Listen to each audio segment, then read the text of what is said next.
Saudi আরবের জেদ্দায় চলছে বৈশ্বিক খাদ্য, বাণিজ্য ও প্রযুক্তির মিলন মেলা এগ্রোফুড এক্সপো 2025। এবারের আয়োজনে অংশ নিয়েছেন বিভিন্ন দেশের সরকারি প্রতিনিধি, কূটনৈতিক, ব্যবসায়িক প্রতিষ্ঠানের কর্মকর্তা ও বিশ্বের বিভিন্ন দেশ থেকে আসা প্রদর্শকরা। খাদ্য নিরাপত্তা, কৃষি প্রযুক্তি এবং বৈশ্বিক খাদ্য চাহিদা সামনে রেখে আয়োজনটি দর্শনার্থীদের মধ্যে ব্যাপক সাড়া ফেলেছে। এগ্রোফুড এক্সপো 2025-এ অংশ নিচ্ছে বাংলাদেশও। বাণিজ্য মন্ত্রণালয়, রপ্তানি উন্নয়ন ব্যুরো এবং বাংলাদেশ কনসুলেট জেনারেল জেদ্দার সার্বিক সহযোগিতায় এবারের আসরে দেশের 5টি প্রতিষ্ঠান তাদের পণ্য প্রদর্শন করছে। ঢাকা থেকে জেদ্দা সরাসরি ফ্লাইট রয়েছে, রিয়াদের সরাসরি ফ্লাইট রয়েছে।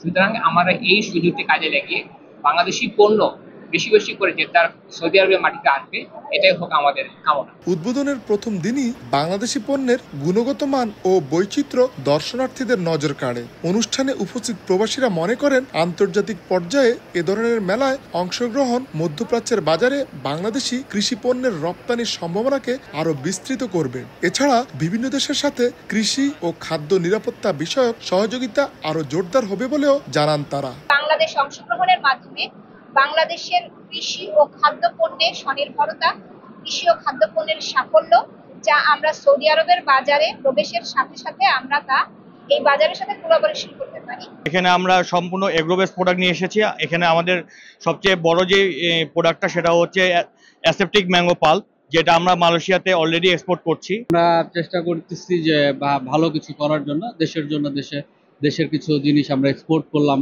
এখান থেকে কিছু রেমিটেন্স যাতে আমরা নিতে পারি। কালচার ফার্মের নিজস্ব ফিড দিয়ে আমরা মাছগুলো উৎপাদন করি, ওই মাছগুলো আমরা চেষ্টা করছি সৌদি আরবে বুস্ট আপ করার জন্য। এখানে যারা প্রবাসী ভাইয়েরা আছে, আমরা তাদের বাংলাদেশি এই মাছ, আমরা তাদের উৎকৃষ্ট মানের মাছটা আমরা তাদেরকে সরবরাহ করতে পারবো। আগামী কয়েকদিন মেলায় আরো বেশি সংখ্যক দর্শনার্থী, ক্রেতা ও ব্যবসায়িক প্রতিনিধির অংশগ্রহণে এগ্রোফুড এক্সপো 2025 হয়ে উঠতে পারে বৈশ্বিক বাণিজ্যের অন্যতম বড় একটি প্ল্যাটফর্ম।